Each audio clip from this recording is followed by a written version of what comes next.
Welcome back to another episode of Undocumentaries. Previously, in episode 1, we explored the life and immigration story of my great-grandfather, Juan Navarrete. Together, we learned Juan was a U.S. citizen born in Pecos, Texas, and later fleeing to Mexico during World War II. In episode 2, we focus on my grandfather, Armando Navarrete. We learned that thanks to his older brother Berna, he was able to return to the U.S. and petition for his U.S. citizenship. In the third episode, we connected with my father, Edgar Navarrete Sr. We learned through a virtual call about his journey to the U.S., his deportation, and his new life in Allende. This brings us to today, the last installment of my family immigration history. With yours truly.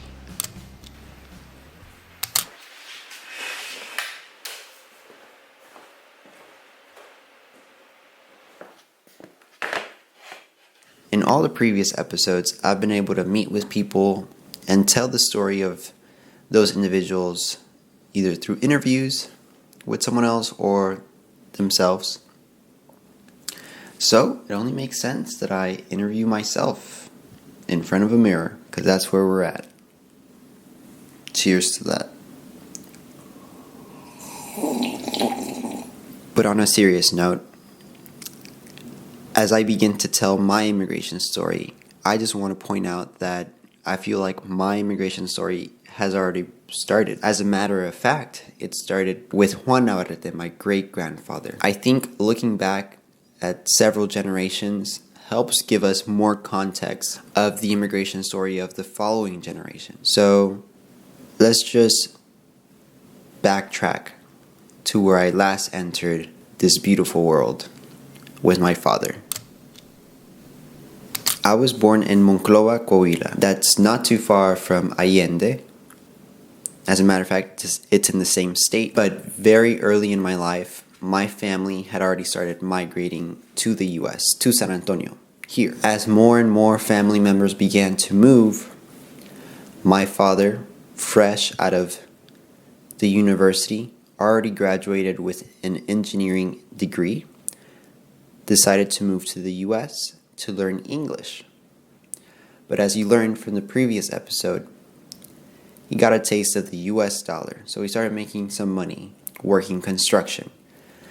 And eventually he left those English courses and decided to work full-time helping build the city of San Antonio through each of the buildings and houses. When that happened, I think that's where he decided that my mom and I should move from Mexico and join him here in the U.S., along with a lot of the other family that was already living here. So that's where my entry into the U.S. immigration system began.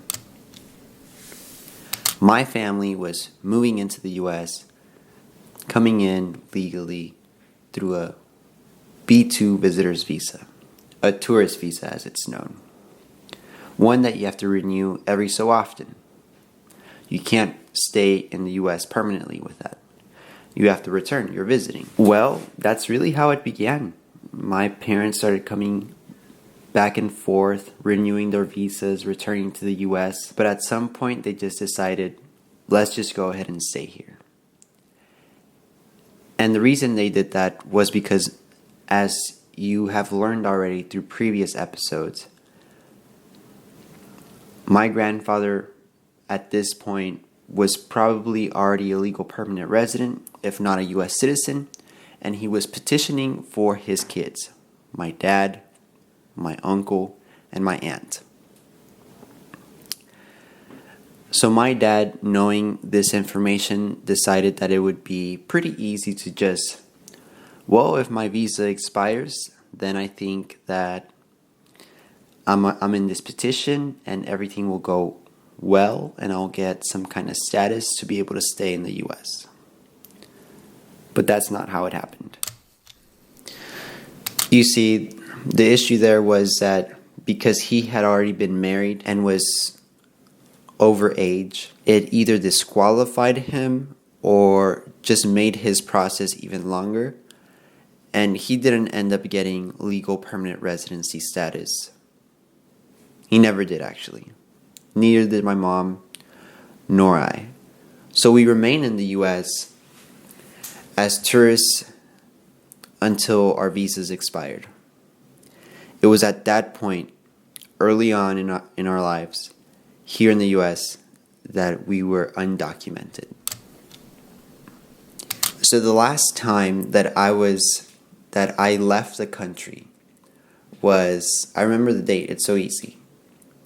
July 11th, 7-Eleven, just like the gas station, convenience store, of 1997. So that's just a couple of months after my sister had been born here in San Antonio. Yes, in one of those trips back and forth, my sister was born here in the US. And at some point we returned back to Mexico. But then we came back and decided to establish ourselves here in the US. So that was the date, July 11, 1997. US immigration, if you're watching this, I'm not 100% sure if that is the actual date. It's an estimate. Just a disclaimer.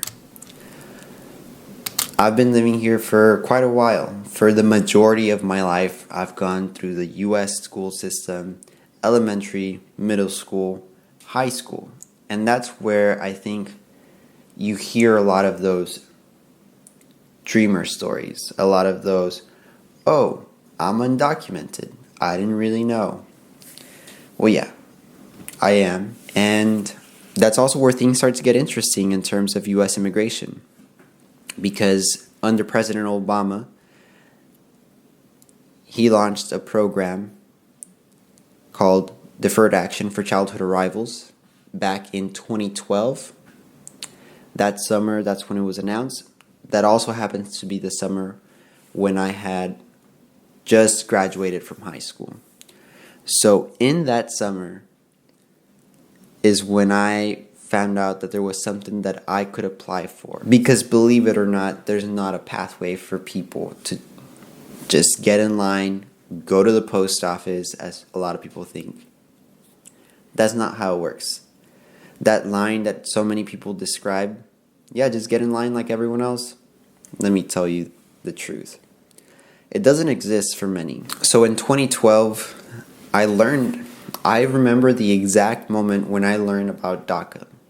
I was on my way to go play Sunday League soccer with a friend from high school who, in that same car ride, I realized that he was also undocumented, and he was telling me that he was going to be applying for the DACA program, that it gave you a work permit, it gave you a social security number, and it gave you permission to be here legally.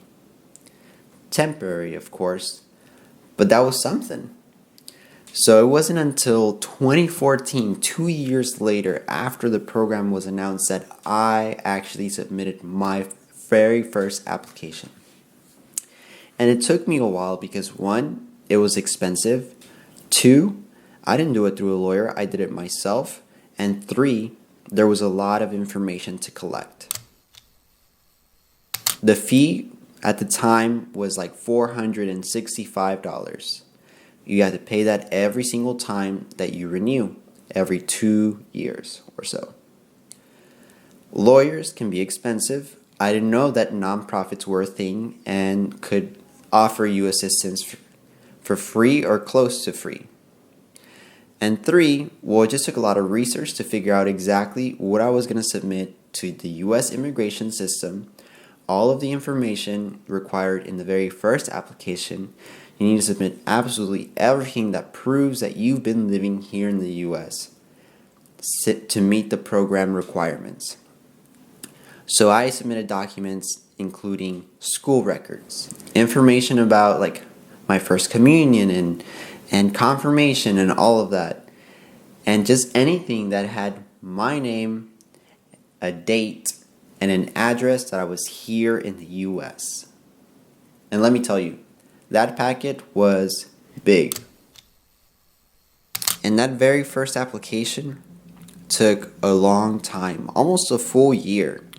So I applied in 2014 and I did not get approved until like fall of 2015. In the fall of 2015 was also the time that my dad was getting deported. He was going through the deportation proceedings that you heard about in his video. So that was challenging for the family, for myself, and just like any other families that face these kinds of challenges, you just get through them together. So immediately after I got approved for that work permit, I had the legal right to work in the US. So I was at UT studying at the University of Texas, and I remember going down the drag, that section of Guadalupe right next to the university campus, and applying to just every single business that was on that side of the street. And I got my first official job. So DACA definitely provided a lot of new opportunities that weren't available before, or were at least more challenging to achieve. But it definitely made me think of my mom and how she still had nothing for her. There was no DACA for her, no DAPA, there was just nothing. So that really motivated me to pursue different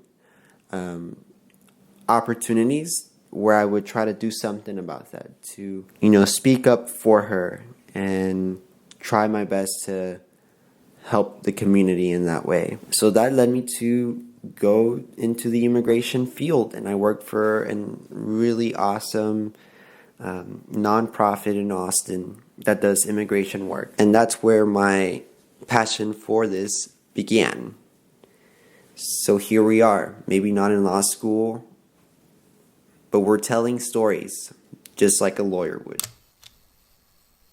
So I applied to DACA multiple times throughout the years. Since that very first application, I've applied several times and been approved and had to pay that fee every single time. But that is really my story. Like, up to this point, that has been my connection to the U.S., the U.S. immigration system. And I think my family, going back multiple generations, helps give more context to my story.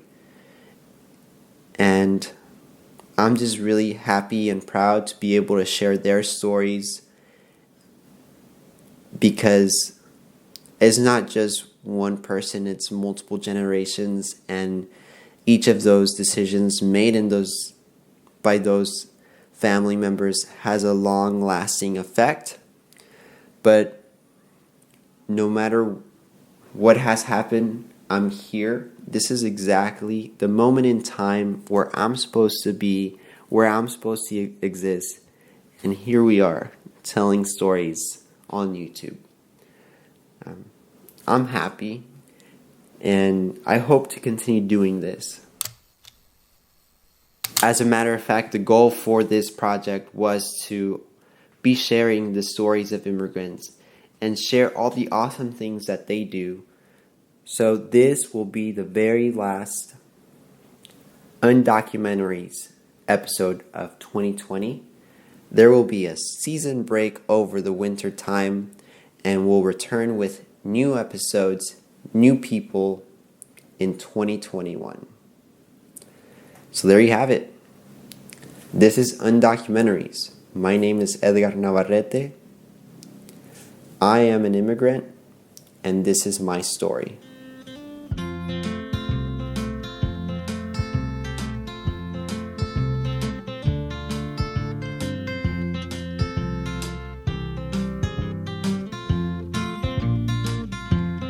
I was standing by my window on a cold and cloudy day